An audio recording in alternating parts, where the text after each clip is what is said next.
Ritual control. It's been updated. Let's get this started.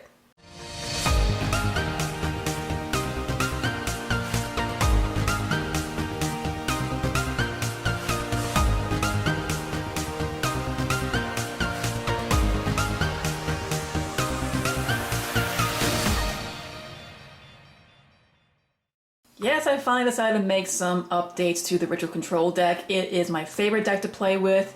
It's pretty simple. It's great for playing around almost any situation, and especially where the format is focused on control and negating your opponent from playing from their hand and on their field. It can be tricky to get around, but hey, I've been able to get past that with this deck numerous times. So let's take a look-see. So for the rituals, the most important card is 3 Incantation Chalice Slum. You want to see this card as much as possible. It is searchable and allows you to search your other incantations to get things going. Now, other rituals is a mixed bag, but hence the control aspect. First things first, the Aphramorpher Pain, the Imagination Drake Overlord. No one's laughing at me anymore. Holy moly. I've been playing with this card for years in my Chaos Max deck, and in this deck I knew for a fact that when Master Rule 5 came around it's going to be valuable, and holy moly did it deliver. When I go first, this is the card that you want to search right away, because once he hits the field, your opponent will need to skip their main phase once. They go into battle phase and then go into main phase 2. But it also turns off all of the XC, Synchro, and Fusion monsters, which in Master Rule 5, that's what everyone's focused on now. Link monsters are still there, but they're not nearly as prevalent as the other monsters are. So you can still summon them, but they're turned into vanillas. So yes, I've had people quit numerous times as soon as they see this card. Initially, most people didn't know what he did. They were like, what on earth is this card?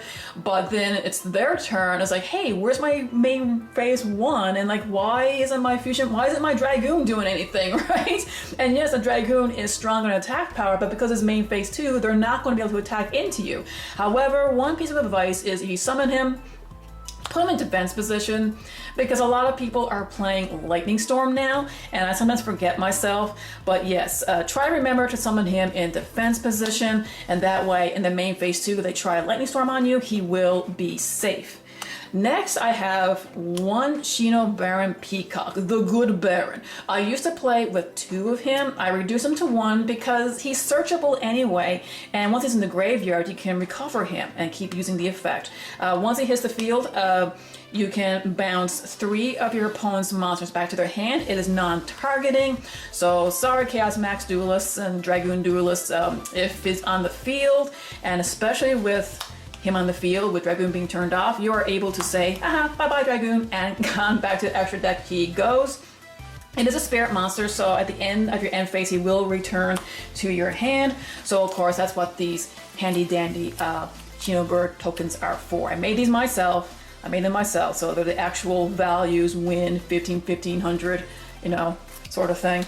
Now, of course, the Baron needs his main lady, the Shino Baroness Peacock. Really nice. She has the same sort of thing. Once she hits the field, you can select up to 3 back row cards and shuffle them into the deck. And being a spirit monster, she will return to your hand and the 2 tokens will show up. I don't use her as much because I do have a more effective way of getting rid of the back row, and that is the Odd Eyes Gravity Dragon. This card is crazy. Unless you negate the ritual magic card that gets him out, your opponent can't do anything. Once he hits the field, your opponent's back row must go back to their hand, but they cannot respond to it. It's a guarantee go through, which is amazing. You can't negate it, you can't activate anything in response, nothing. Not only that, as long as he stands on the field, your opponent must pay 500 life points to activate an effect. And that is really punishing to combo decks. I had someone playing a heavy combo deck. I got him out pretty early, and they were just paying so many life points that by the time they were finished their combos, they might have had 1,000 life points left. They had very little to play with, so all I had to do was use a Baron to bounce everything back and swing for a game. So he is a very, very underrated card. Savarius, the Ancient and Descendant. He's really good. Now, he's really good as a ritual summon, because if your opponent were to special summon a monster or monsters, you can banish them instead. But I use him for the hand trap aspect. Once he's in your hand, if any of your monsters were to be targeted with any card effect, discard him and it protects your monster. So, yes. Next, I have one Blue Eyes Chaos Max Dragon. I mean, I'm the Dragon Lady. I gotta have at least one of these. And look at me. Look, I got the gold, the crappy, ugly gold version. I think he looks okay. Very little to explain here. He's a 4,000 beat stick. He cannot be targeted or destroyed by anything. And in this format, a lot of cards are targeting. So if you're in a pinch, just search him out and put him on the field, and well, your opponent has to find a way to either get him off the field or beat over him. So they're going to use a lot of resources. Like, despite the way the game is, he's still a tough card to get around. Last but not least, one Cyber Angel Pentent. Now, you're not going to summon this one. Basically, once this card is used as a material for a ritual summon, you can, as tribute material for a ritual summon. Once that's the graveyard, you're able to search your deck for a fairy monster. So I have 2 fairies that I can look for, and you'll notice that all of these cards are one-ofs, and the reason for that is they are all searchable and they're all recoverable from the graveyard. Okay, time for the monsters. I'm still using the incantation engine. I am not using the Drytron engine because incantations, they seem to be more effective with the searching and the recovery of your ritual monster. So using 2 incantation talismans, 2 candles, 3 books, and 3 pencils. I did change some things up. I did use 3 talismans for a little while. The talisman allows you to search for the monster, the candle searches for the magic ritual, the book recovers the magic ritual from the grave, and the pencil recovers the ritual monster from the grave. So this still seems to work very well. If you're uncomfortable, you can use 3 of the talismans. You really want to search the monster. Sometimes the monster is more important to search than the magic card. Magic cards are far easier to draw into for some reason.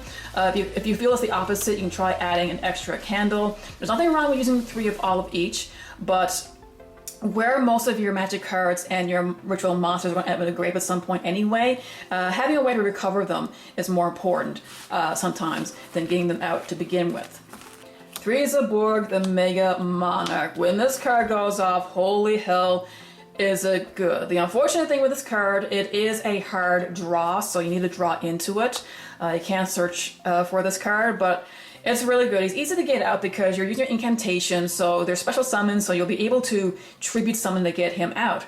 Once he's out, use the effect to target himself. It's more effective because he's a level 8, and you send him to the graveyard, and that's when it triggers. So once he goes to the graveyard, if you use a light monster for the tribute, so say if you're using one of the pens or the candles, what happens is both you and your opponent must take your extra deck and send up to 8, which is his level, the level of the light monster that was destroyed. And again, they send to the graveyard. Now, if you're using 2 dark monsters, so if you're using like the talisman or the book as the tribute, you do not get to pick the monsters your opponent sends, but if one of the monsters is a light monster, you get to take the extra deck, go through it, and send what you want to the graveyard. And this is practically a win condition. 90% of the time, if you pull this off, your opponent isn't going to do anything, especially if you send the right extra deck monsters to the grave. But of course, it's also important for you because your extra deck monsters had a lot of grave effect, and I'll get to that in a minute. And for the last 2 monsters is 1 Manju, the 10,000 Hands, and 1 Vanity's Ruler. These are both fairies, so they are both searchable through the Cyber Angel Benton, which in turn is searchable through the incantation engine. I used to have multiple Manjus, but I reduced it to 1 after making these changes. But he's searchable, which is fine. Once you normal summon him, you can search your deck for any ritual magic or monster you want. And Vanity's Ruler, well, you search him up. You can do a normal tribute summon using your incantations, and it just prevents your opponent from special summoning. So yeah, thanks to the Drytron engine, this guy is probably going to get banned. In my opinion, he should be, but I've been using this guy for a long time, even before the Drytron engine. So people weren't fully aware of him at the time, but holy moly, when I got him out, they're like, damn, that's nasty. Okay, for magic, we have 3 Incantation Inception.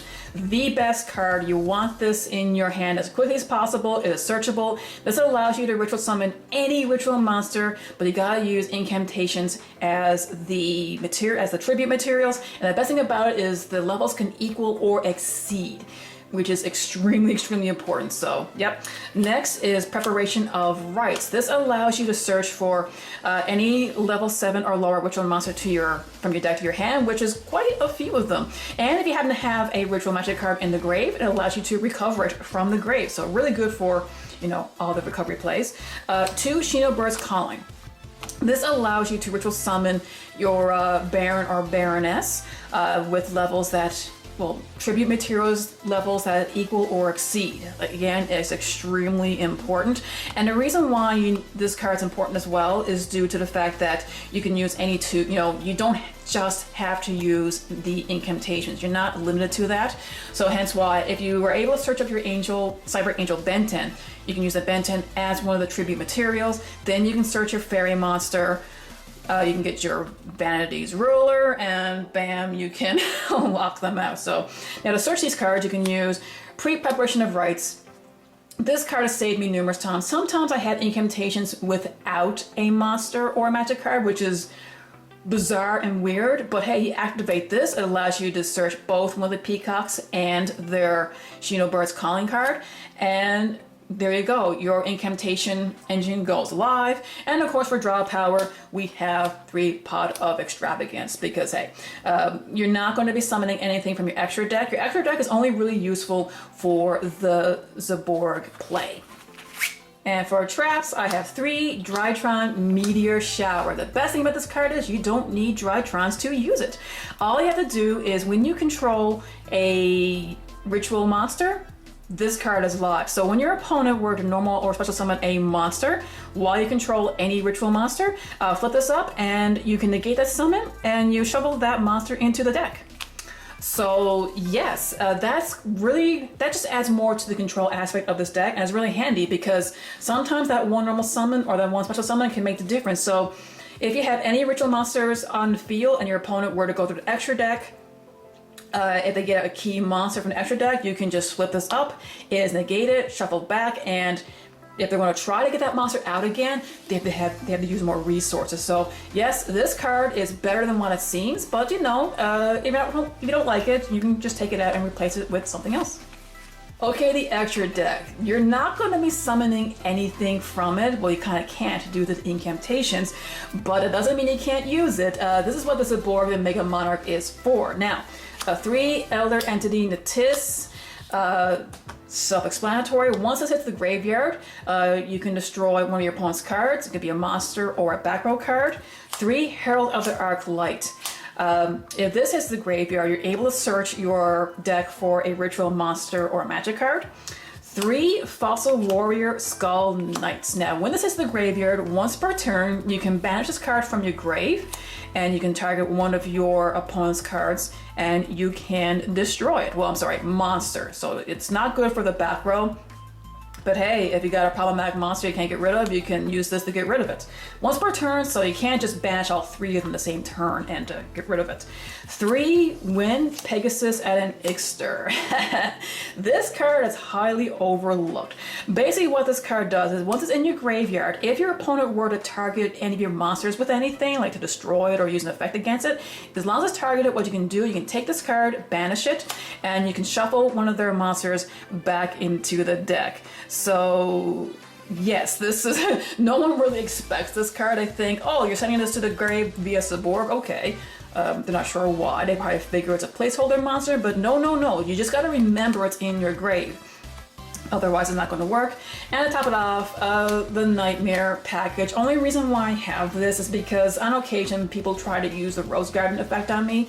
They fill up my field with tokens, and sometimes with tokens you can use them to link them up. And this has happened. I would link off the tokens into Unicorn, Cerberus, or Phoenix, and I can use it to shuffle or pop cards. It's extremely rare, but hey, I gotta get this extra deck to 15.